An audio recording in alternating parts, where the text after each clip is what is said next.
Good morning. Welcome to Wisdom for Your Week. I'm April Williams, and it's finally Friday. Aren't you glad?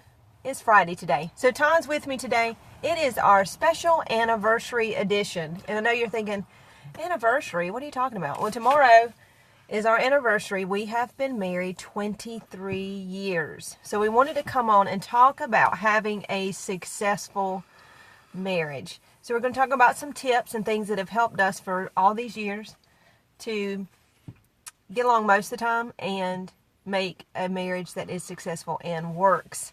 So I've got some tips I'm going to share, and then Todd has some that he's going to share this morning.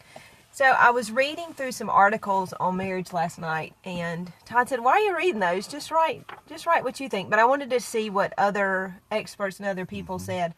And so I read a very interesting article from a couple that have been married almost 50 years, and I'm going to share some of those insights with y'all this morning. So thank you so much for joining us today. So number one, I thought this was very interesting. Don't put your marriage on a pedestal. Don't put your marriage on a pedestal. In the early years, you think you have to be perfect. And I remember thinking that. You know, we were two Christians coming together, and I thought because we were two Spirit-filled Christians that it was going to be, it should be easy, right? Heavenly bliss, right? Yeah, it's supposed to be easy. We're two Christians, but it's difficult at first because you have two imperfect people coming together. And at times, you can have two people from dysfunctional families coming together to make a functional family. And it can be difficult at first. So don't expect perfection, because how can perfection come from two imperfect people? Yeah. So don't put your marriage on a pedestal. Be realistic. Have realistic expectations. Number two, love each other without demands. You know, not this is my responsibility and this is your responsibility. I think as the years went on, we just gave up. When you have 5 kids, you don't even, you're just like, whoever can wash the dishes, that would be really great. There's not a divvying out. Because we divvy out a lot of responsibilities. We don't have. Oh yeah, you have to. We don't have this idea that only April can wash the dishes, and only Todd can do this or that, or work in the yard. At our house, we have this attitude of if it needs to get done, then we all work together to do it. There can't be a lot of chores that are just deemed womanly chores. I'm the only woman in the house. So I would do everything in the house. So that didn't work. We threw that out.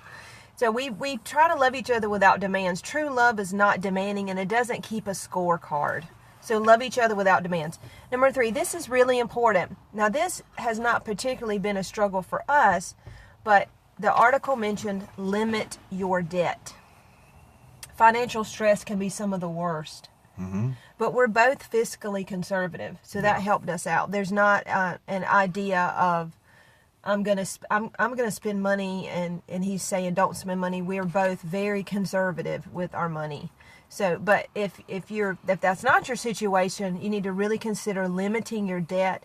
Financial stresses are some of the worst, and that's one of the leading causes of divorce. Oh yeah. All right. So, did you have 3 tips? Oh, I've got all kind of stuff because I'm not a rookie at marriage. I've been doing this for 23 years. He's a war-torn veteran. War-torn. War-torn veteran. God. All right, so what's your tip? What's your Okay. tips? I think number 1 is conversation. And I'm saying conversation and not communication, because communication can be hand gestures and all kind of nonverbal. Yeah. So conversation, but I think the bigger part of conversation is listening. Is learning to listen to the other person. That is just total key. Just be quiet and listen. The second thing is not holding your opinions or your preferences too tightly. You know, sometimes our opinions become too big, and it just, when you're trying to collaborate in a marriage, you've got to let opinions and your personal opinions and preferences go. Those preferences, they're out the, once you get married, that's out the door. You still like for me, though, to hang my towel a certain way. I'm sorry. I have to hang that towel back up on the rack a certain way. It can't be wadded up in there. It has to be folded. So Okay. We'll see about that tip. So I'm gonna put that little tip on a Post-it right above. Your prefaces are out the window. All right. All right. So the third thing then would be commitment. is greater than feelings. So, Because sometimes you're just not feeling it. no, you're not feeling it. So it's got to be based on commitment. All right. So you talked about what were 3 things that you do better than I do? Yes, I read one of the articles said that if you have a problem with humility, it listed humility as a very key part of marriage. And so one listed that if you have a problem with humility, that you need to sit down and list 3 things your spouse does better than you do. Oh, I can tell you And this I thought, real quick. oh, this is so interesting. So just for fun, I wrote down 3 things that Todd does better. You want to share yours first? Oh, I'm going to go first here. Okay. You are way better at arguing than I am. At times I thought you should have been a lawyer. I mean, you can make a case like unbelievable. I have to stay on my toes. If any kind of argument ensues, I mean, man, I've got to have my facts and everything. You are great. Because I'm like, can you substantiate those claims? Absolutely. You'll say something, and I'll say, can you substantiate that? You But can convince any jury.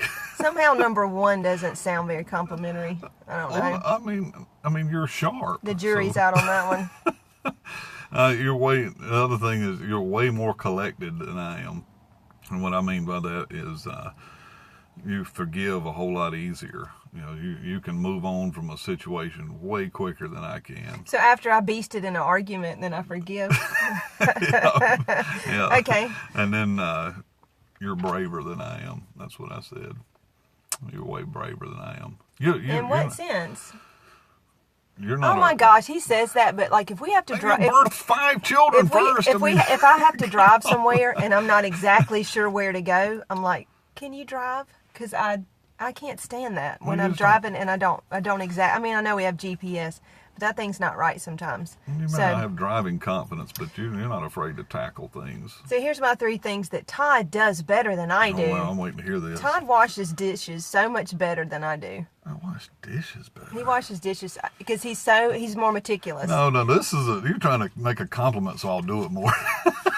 But he's more meticulous than I am. I'm more of an efficiency. I'm more concentrated on efficiency, and he's more concentrated on let's be meticulous. And so that's where sometimes we have conflicts. I'm like, hurry it up, man. And so, but he's more meticulous, so he's better. He drives way better than I do. He's a way better driver than I am. There's no argument on that one. Yeah, but I like having a blonde chauffeur sometimes. That's great. And he's so much better with money. He's better with money. So he can make money. I mean, every time I turn around, he's got some kind of little thing on the side. Oh, It's yeah. legitimate. It's legal, but he has something on the side. And he'll be, I made a 45% profit off this today. So I have come to realize that you have to know your roles in the marriage. So he's good at making the money, and then I'm good at spending it. I'm good. It took a long time for me to get better at that, but So he's way better with money. marriage is an investment. Yes. I mean, that's the way I look at it. It is. Don't expect a return from which you didn't invest in. So, and I think you have to invest time in a marriage. Mm-hmm. You have to invest your interest. You have to show interest, and then you have to invest affection. All of those things. You can't expect to get something out of something if you're not putting something into it. It's your ROI, return on investment. And you can't expect what you're not willing to give. Yeah, and you absolutely. really have to. It is Chauncey said, you're a good dishwasher. So, good morning, Chauncey. Good morning, Joe. I think that was a loaded thing, Chauncey. Yeah, load that dishwasher, babe. So anyway, I also wanted to read this quote by Tolstoy. What counts in making a happy marriage is not so much how compatible you are, but how you deal with the incompatibility. And so a lot of times when you're dating, you think, oh, we're so much alike. And then you get married, you think, oh I didn't know this person. So it's not about, I think sometimes people languish or toil over the feeling that they're not compatible. That's not what makes a happy marriage. It's how you deal with the incompatibility. And I know that there's a lot of ways that because you're different, it has helped me. It's really helped me to refine things that I needed to change in my life because you have to adapt to one another. Mm-hmm. And that's the key to marriage. Go with the flow and just love each other. You know, that sounds very cliche-ish, but just love each other with a true love and understand one another and just laugh about some of your differences. There was something we were talking about the other day, and we just made a joke out of it, you know. And Todd said, well, I'm just going to write a book. And so we were laughing about it, but it took something that had previously kind of been a strain. Just laugh about it because you're so different, you know. That's my 101 unattractive statements that I'm going to write. He can spin a phrase sometimes. So anyway, that's another show. Tasteless statements. Yeah, I told him he should write a book. So those are well, we've covered more than 3 things today, but I just want to once again just really emphasize to love each other without demands. To love each other without demands, and Todd emphasizes conversation and listening, not holding your preferences too tightly, and commitment is greater than feelings. And those are your marriage tips for today. Thank you for joining us today. Hey, like and share, like and share. Even if you're not married, these are very good relationship tips for you today. So like and share with, 5 other people today that may need to hear this message. Also, I'm on LinkedIn, Instagram, YouTube, and Twitter. I'm still not on my Facebook page. I was able to log into it on my laptop. Strangely enough, they let me log in, but they won't let me change the password. So I'm still working on that. Hopefully I can get that situated. I had to change all my language to English because it was changed to Vietnamese. And then it was so easy for the hacker to go in and hack and change everything to Vietnamese. But it has been an act of Congress to get back on my page, which should not be. Facebook needs to protect its users. Oh, yeah. So I'm still working on that. Yeah, But don't do business on there. Yeah, I would not put money on Facebook. It's not secure. No. So also you can email me at wisdom4yourweek@gmail.com. Hey, and you can go to our website, Wisdom for Beyond, FOR, wisdomforbeyond.com. There's some great resources on there. Thank you so much for joining us. I hope y'all have a great weekend. We're going out for our anniversary tomorrow. 23 years. We've survived it. Yep. With 5 children. You can too. And I have the diamonds. I've earned every one. I have them to prove it. You got a lot of diamonds. So I hope y'all have a great day. Have a great Friday. Be encouraged. This was Wisdom for Your Week with Todd and April Williams. Hey, stay inspired.